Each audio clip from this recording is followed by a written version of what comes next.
আমাদের প্রিয় নবী রাসূল আরবি সাল্লাল্লাহু আলাইহি ওয়াসাল্লাম ইরশাদ করেন, মান সাল্লাল ইশা বিজামা, যে ব্যক্তি এশার নামাজ জামাতের সহিত আদায় করলো, আল্লাহর হাবিব সাল্লাল্লাহু আলাইহি ওয়াসাল্লাম বলেন সে যেন অর্ধরাত্রি পর্যন্ত নামাজে কাটাইয়া দিল। ওমান সাল্লাল ফাজরা বিজামাতিন ফাকান্নামা সাল্লাল লাইলা কুল্লাহ, আর যে ব্যক্তি এশার নামাজ জামাতের সহিত আদায় করার পর ফজরের নামাজের জামাতে শরীক হওয়ার সৌভাগ্য লাভ করলো, আল্লাহর হাবিব সাল্লাল্লাহু আলাইহি ওয়াসাল্লাম ইরশাদ করেন সে যেন সারা রাত্রি নামাজে কাটিয়ে দিল। একজন মানুষ সারা রাত্রি নফল নামাজ পড়লো, আর একজন শুধু দুই নামাজ জামাতের সহিত পড়লো, এশা এবং ফজর, দুজনের সওয়াব নবীজি বলেন সমান। সুবহানাল্লাহ। আজকে মাহফিলের সুবাদে এশার নামাজ জামাতের সহিত আদায় করেছি।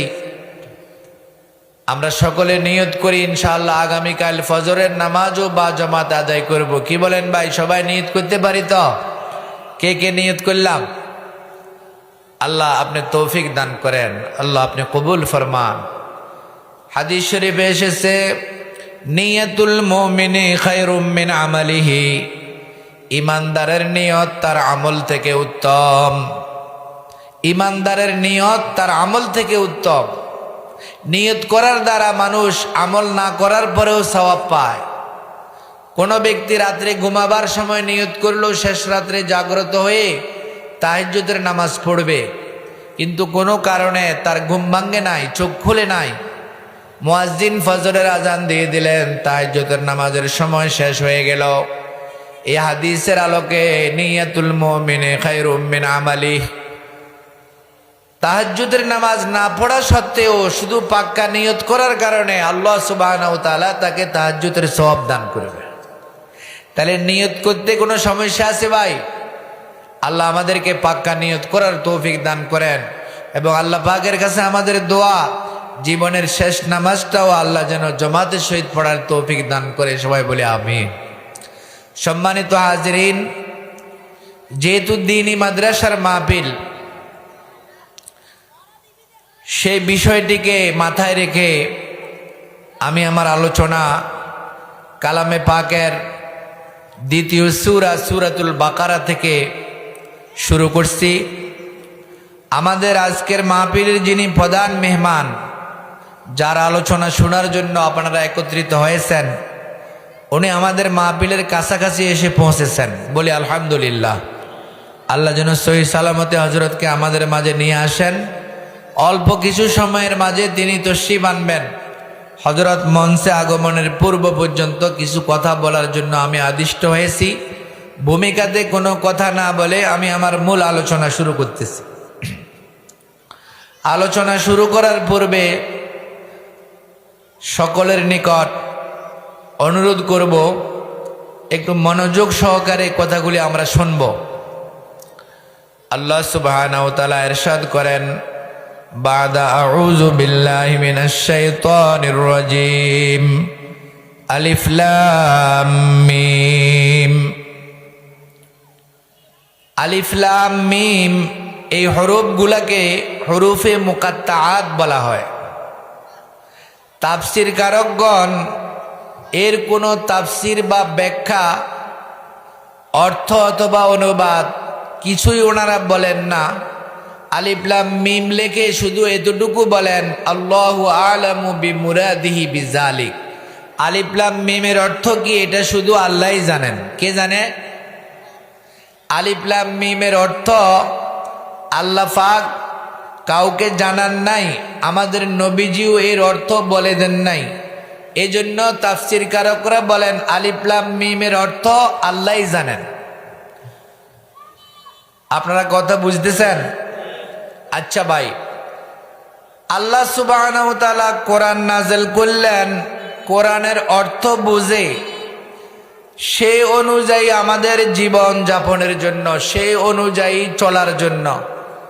এখন আল্লাহ আলিফ লাম মিম নাজল করলেন, যার অর্থই কেহ বোঝে না, তো অর্থ না বুঝলে সেটার উপরে আমল কিভাবে করবে?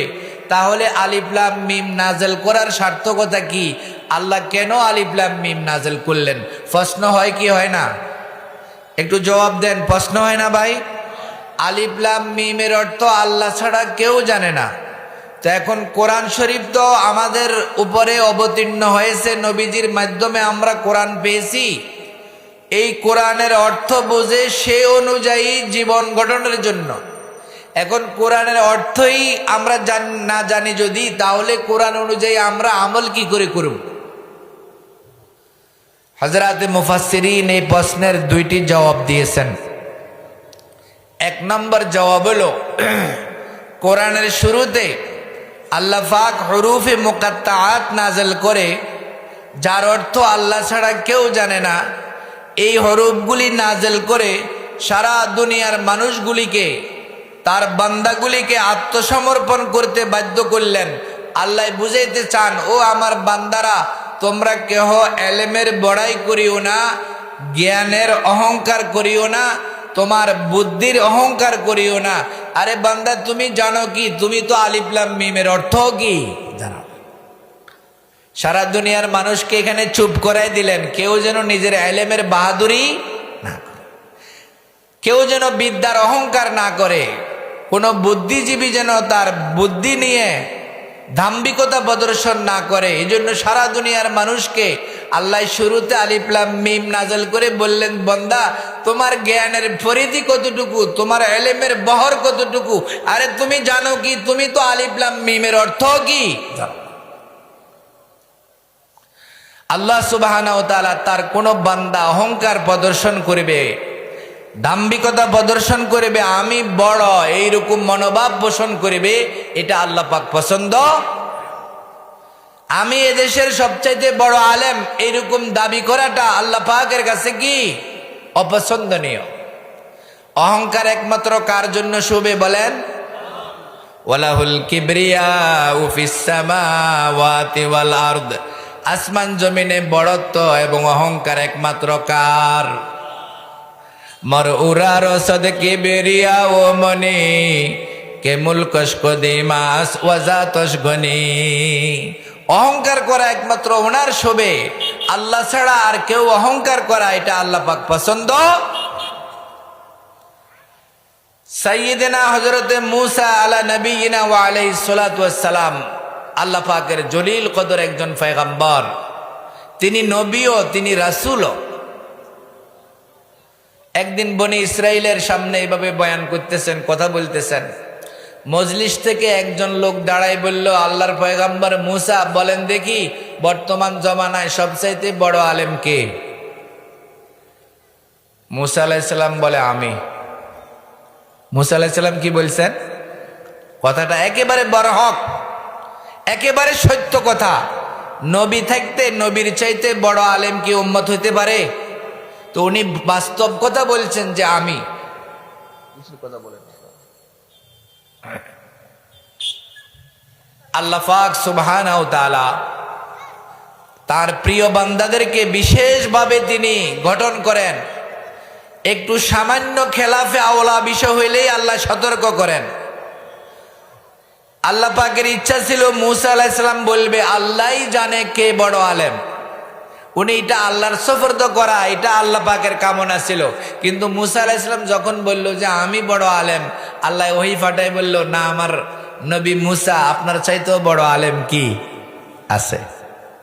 আল্লাহর নবী সাথে সাথে সতর্ক, বলে যে আল্লাহ, তাহলে আপনার ওই বান্দাদের তথ্য, ওই বান্দাটার ঠিকানা আমাকে দেন, আমি একটু ওনার কাছে যাই, ওনার থেকে কিছু এলেম শিখবো। সুবহানাল্লাহ।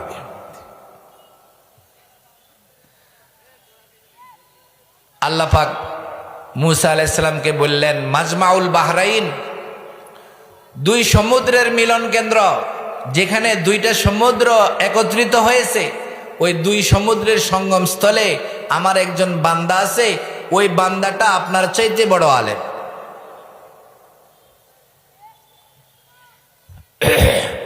হযরতে মূসা আলাইহিস সালাম সফর শুরু করে দিলেন। ওনার খাদেম হযরতে ইউশা ইবনে নুনকে নিয়ে وإذ قال موسى لفتاه لا أبرح حتى أبلغ مجمع البحرين أو أمضي حقبا। কোরআন শরীফের সূরাতুল কাহাফ। মুসা আলাইহিস সালাম ওনার খাদেমকে বললেন যে আমরা চলতেই থাকবো, হয়তো দুই সমুদ্রের সঙ্গমস্থলে মিলন কেন্দ্রে আমরা পৌঁছবো, আর না হয় যুগ যুগ ধরে চলতে থাকবো। লম্বা কাহিনী, সেদিকে যাওয়া আমার উদ্দেশ্য নয়। শেষ পর্যন্ত হযরতে মুসা আলাইহিস সালাম আল্লাহর ওই বান্দার সাথে সাক্ষাৎ হইল। ওনার নাম হইল হযরতে খিজির আলাইহিস সালাম। কি নাম? মুসা আলাইহিস সালাম আল্লাহ পাকের নবীও আল্লাহ পাকের রাসূলও। আর খিজির আলাইহিস সালাম রাসূল তো নয়, তবে ওনার নবী হওয়ার ব্যাপারেও মুফাসসিরিনদের ইখতিলাফ। বিশুদ্ধ মত হইল হযরত খিজির আলাইহিস সালাম নবীও ছিলেন না, তিনি ছিলেন আল্লাহর একজন ওলি। মুসা আলাইহিস সালাম আল্লাহ পাকের নবী ও রাসূল। সব নবী রাসূল নয়, সব নবী রাসূল নয়। সব রাসূল নবী, কিন্তু সব নবী কি নয়? যে নবীকে আল্লাহ পাক কিতাব দান করেছেন, শরীয়ত দান করেছেন, ওনাকে রাসূল বলা হয়। হযরতে মুসা আলাইহিস সালামকে আল্লাহ পাক তাওরাত নামক কিতাব নাযিল করেছেন, এই জন্য তিনি নবীও, তিনি রাসূলও। আর খিজির আলাইহিস সালাম নবীও নয়। মুসা আলাইহিস সালাম আফজল, আর খিজির আলাইহিস সালাম ছিলেন মাবজুল। কিন্তু এলেমের এত শাওক ওনার, আল্লাহ ওনাকে পাঠাইলেন। দুইজনের কাছে দুই ধরনের এলেম ছিল। হযরতে মুসা আলাইহিস সালামের কাছে ছিল শরীয়তের এলেম, আর হযরতে খিজির আলাইহিস সালামের কাছে ছিল ইলমে তাকবিনী, সৃষ্টির রহস্যগত এলেম। একজনের কাছে ইলমে তাশরিঈ, শরীয়তের বিধিবিধান, আলাল আরাম, জায়েজ না জায়েজ, পাক না পাক, এগুলির এলেম ছিল হযরতে মুসা আলাইহিস সালামের কাছে। আর হযরতে খিজির আলাইহিস সালামের কাছে ছিল ইলমে তাকবিনী, সৃষ্টির রহস্যগত এলেম। দুইজনের দেখা হইল, কথা হইল। আমি ওই ঘটনা বয়ান করা উদ্দেশ্য নয়। অনেক শর্ত শারায়েত দিয়ে মুসা আলাইহিস সালাম বললেন, আপনার সাথে কিছুদিন থাকতে চাই, আপনার থেকে কিছু এলেম শিখবো। বলে যে আপনি তো আমার সাথে থাকি, ইন্নাকা লান তাস্তাতি মাইয়া সবরা। হে বনি ইসরাইলের পয়গম্বর, আপনি তো আমার সাথে থেকে সবর করতে পারবেন না, কারণ আমার কিছু কাজকর্ম আপনার শরীয়ত অনুযায়ী, আপনার শরীয়ত মোতাবেক একটু আপত্তিকর মনে হবে। তখনই আপনি এশকাল এবং অভিযোগ করে বসবেন, সবর এবং ধৈর্য ধরতে পারবেন না। ইন্নাকা লান তাস্তাতিআ মাইয়া সবরা, আপনি আমার সাথে থেকে সবর করতে পারবেন না। হযরতে মুসা আলাইহিস সালাম বলেন, সাতাজিদুনি ইনশাআল্লাহু সাবিরা ওয়ালা আউসি লাকা আমরা। হে খিজির আলাইহিস সালাম, ইনশাআল্লাহ আমি সবর করব, আপনার বিরুদ্ধচারণ করব না। এখানে তাফসীর কারকরা একটা বিষয় লিখছেন যে মুসা আলাইহিস সালাম শরীয়তের আলেম, শরীয়ত বিরোধী কাজ দেখলে উনি সবর করতে পারবেন না। এটাই আলেমের নীতি হওয়া কি উচিত। একজন আলেমের নীতি কি হবে? সে শরীয়ত বিরোধী কাজ দেখলে সে সবর করতে পারবে, সেটা প্রতিবাদ করবে, সে এটা বরদাস্ত করতে পারবে না। যদি কারো ভিতরে সেই অনুভূতি না থাকে, তাহলে সে কোরআনে পাকের আয়াতের আলোকে সে প্রকৃত আলেম কি নয়। তার সামনে শরীয়ত বিরোধী কাজ হয়, তার চেহারার রংটা একটু প্যাকাশে হয় না। শরীয়ত বিরোধী কাজ হইলে তার বিরুদ্ধে কোনো পরিকল্পনা, এটা বন্ধ করার জন্য মৌখিক প্রতিবাদ, হাতে বাঁধা কোনো কিছু সে করে না। তাইলে সে জুব্বা কাব্বায় যদিও সমাজে আলেম, প্রকৃত অর্থে কোরআনের আলোকে এই লোক কি নয়, আলেম।